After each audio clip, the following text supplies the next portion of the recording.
Hello दोस्तों, कैसे हो आप सभी। उम्मीद करते हैं सभी अच्छे ही होंगे। जैसे कि आप सभी स्क्रीन पे देख पा रहे हैं, छत्तीसगढ़ सहकारी सोसाइटी अधिनियम 1960 जो कि अभी सहकारिता विभाग में अपेक्स बैंक में पोस्ट आया है, उसके लिए क्लास बहुत ही महत्वपूर्ण होने वाला है। तो वीडियो को चालू करने से पहले मैं आपको बता दूँ, वीडियो अच्छा लगे तो वीडियो को लाइक कर दीजिएगा, चैनल को सब्सक्राइब करिएगा और कमेंट करके ज़रूर बताइएगा कि वीडियो कैसा लगा। तो चलिए स्टार्ट करते हैं। छत्तीसगढ़ सहकारी सोसाइटी अधिनियम 1960, इसका इतिहास जान लेते हैं। औद्योगिक क्रांति के कारण आर्थिक एवं सामाजिक असंतुलन के परिणाम स्वरूप भारत में वर्ष 1901 में एडवर्ड लॉ की अध्यक्षता में सहकारी समितियों के संगठन की संभावना और सफलता पर रिपोर्ट के लिए समिति की स्थापना की गई तथा रिपोर्ट के आधार पर 1904 में सहकारी साख अधिनियम पास किया गया। तभी से सहकारी आंदोलन का प्रारंभ हुआ। पूंजीवादी देश जैसे संयुक्त राज्य अमेरिका तथा जापान और समाजवादी देश दोनों प्रकार के देशों में सहकारी समितियों ने विशेष स्थान बनाकर देश में उन्नति लाई। जैसे कि यहाँ पर स्पष्ट लिखा है, मैं बता दूँ आपको। आर्थिक तथा सामाजिक असंतुलन के परिणाम स्वरूप भारत में 1901 में एडवर्ड लॉ की अध्यक्षता, इम्पोर्टेंट ये मोस्ट, में सहकारी समिति की ये संगठन या गठन की संभावना और सफलता पर रिपोर्ट समिति की स्थापना की गई। 1904 में सहकारी साख अधिनियम पास किया गया। ये मोस्ट इम्पॉर्टेंट है, ठीक है। और आगे देखते हैं।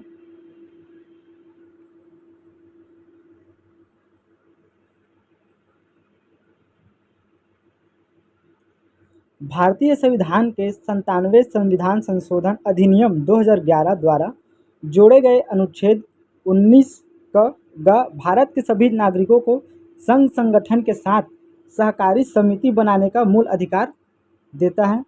भारत में पारित 97वें संवैधानिक संशोधन अधिनियम पर कुछ महत्वपूर्ण बिंदु है जिसे देखते हैं। 2011 के 97वें संशोधन अधिनियम ने सहकारी समितियों को संवैधानिक मान्यता और सुरक्षा प्रदान की।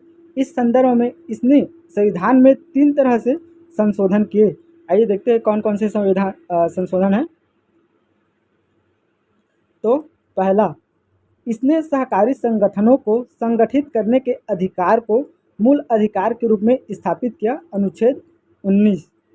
दूसरा, इसमें सहकारी समितियों को बढ़ावा देने पर एक नया राज्य नीति निर्देशक सिद्धांत शामिल किया, अनुच्छेद 43 का ब।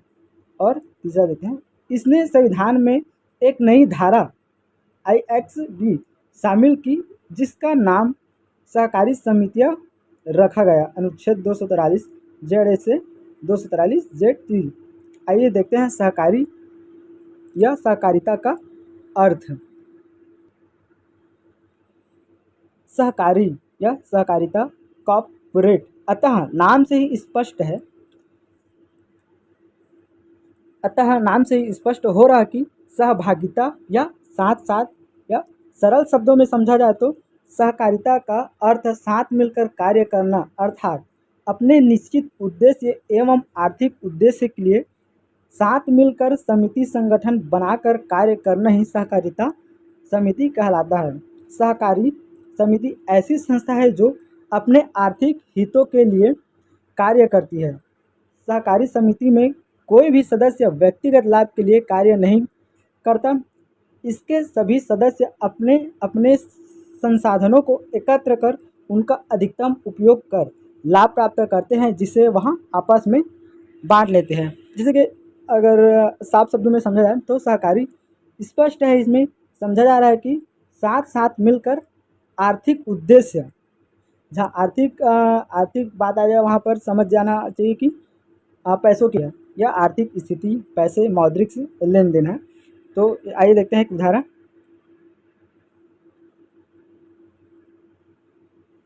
उदाहरण गांव में गठित महिला स्व सहायता समूह ये सभी अपनी आर्थिक उद्देश्य के साथ समूहों में मिलकर काम करती है और जो भी लाभ अर्जन होता है उसे सामान्य अनुपात में विभाजित कर लेते हैं। जैसे कि आप सभी जानते हैं गांव में देखे होंगे महिलाओं का 10 से 20 स्व सहायता समूह बनाया जाता है और वही लोग आपस में संगठन बना करके काम लाते हैं। आइए इसकी विशेषता देखते हैं। सहकारी समिति की विशेषताएं तो ए स्वैच्छिक संस्था, जैसे कि यहाँ पर देख पाएंगे स्वैच्छिक संस्था। एक सहकारी समिति व्यक्तियों की एक स्वैच्छिक संस्था है। एक व्यक्ति किसी भी समय सहकारी समिति का सदस्य बन सकता है, जब तक चाहे उसका सदस्य बना रह सकता है और जब चाहे वह सदस्यता छोड़ सकता है। दूसरा पृथक वैधानिक इकाई। पृथक मतलब अलग, ठीक है ना, अलग। वैधानिक इकाई, वैधानिक मतलब आपको पता होगा, साफ शब्दों में समझा जाए तो शासकीय इकाई। एक सहकारी उपक्रम को सहकारी समिति अधिनियम 1912 अथवा राज्य सरकार संबंध सहकारी समिति अधिनियम के अंतर्गत पंजीकरण कराना अनिवार्य होता है। एक सहकारी समिति का अपने सदस्यों में से पृथक वैधानिक अस्तित्व होता है। जैसे कि अब आपको डाउट ना रहे, इसका कहने का तात्पर्य यह है, मैं बता दूं आपको। पृथक वैधानिक इकाई, जैसे कोई भी समिति बना लेते हैं, ठीक है ना।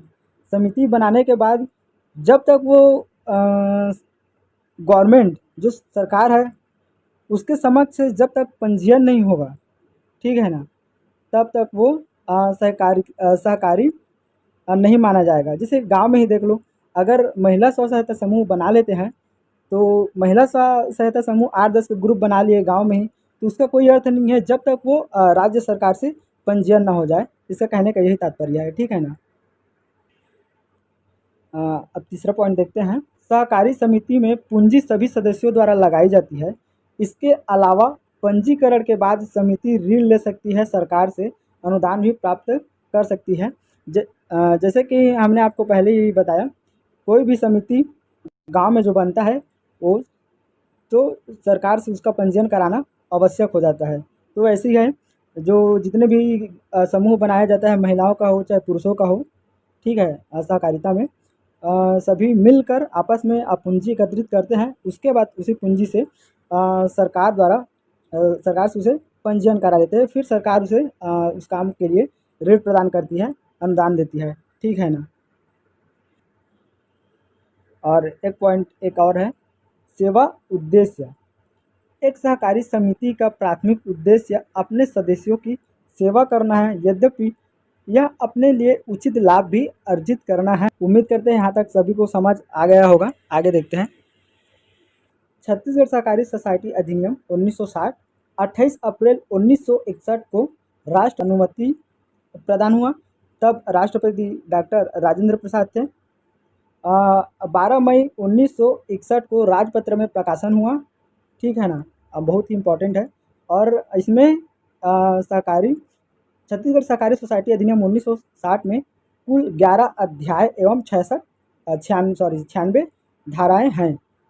चलिए देखते हैं 11 अध्याय के नाम एवं धाराएं। तो अध्याय पहला, ठीक है, ध्यान से देखिएगा। अध्याय पहला, इसमें अध्याय पहला प्रारंभिक 1 से 2 धारा। अध्याय दूसरा रजिस्ट्रीकरण 3 से 18। अध्याय 3 सदस्य, उनके अधिकार दायित्व एवं विशेष अधिकार, ठीक है ना।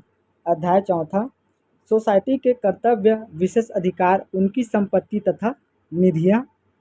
अध्याय 5वां सोसाइटी का प्रबंध, इसकी धारा है 48 से 57 का।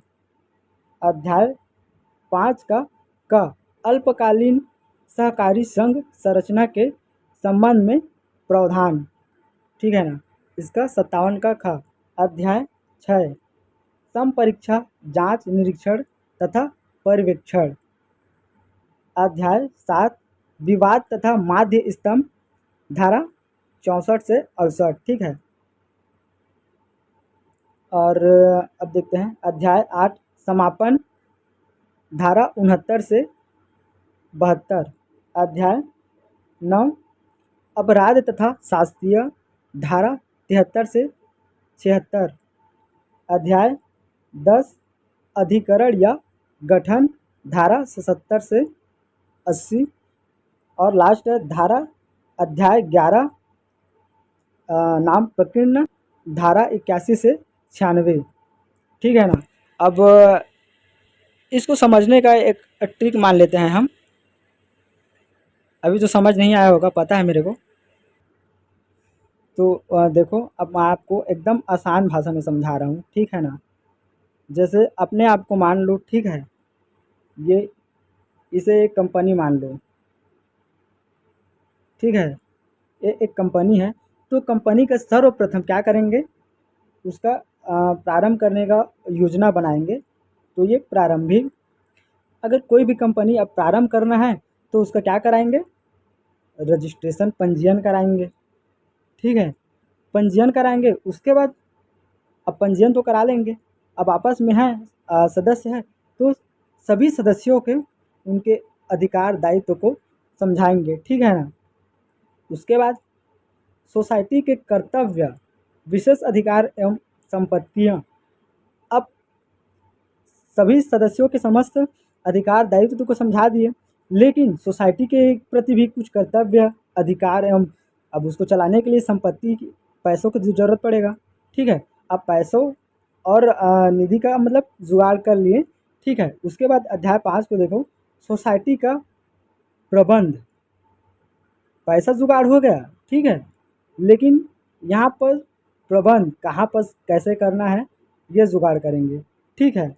अब आगे देखते हैं अध्याय 5 का में है अल्पकालीन सहकारी संघ संरचना, सोसाइटी के प्रावधान।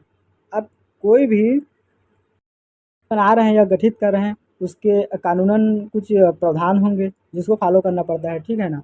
अध्याय 6, तो इसमें है अब समिति बना लिए, तो अब सरकार का भी दायित्व बनता है, जैसे कोई भी समिति बनाओ तो उसका जांच होता है, निरीक्षण होता है, ठीक है ना। ये अब कंपनी चल रहा है अच्छे से, या कभी अब सदस्यों के बीच में समझ जाओ विवाद आ गया, ठीक है, विवाद आ गया, तो माध्य स्तंभ विवाद समझो, विवाद आ जा रहा तो इसको अध्याय 8 में समापन करने का सोचेंगे, ठीक है। अब समापन करने का सोचेंगे तो जो कानून द्वारा बनाया गया है समिति, ये अपराध या शास्त्रीय, ये शास्त्री को अपन दंड भी समझा जा सकते हैं, ठीक है।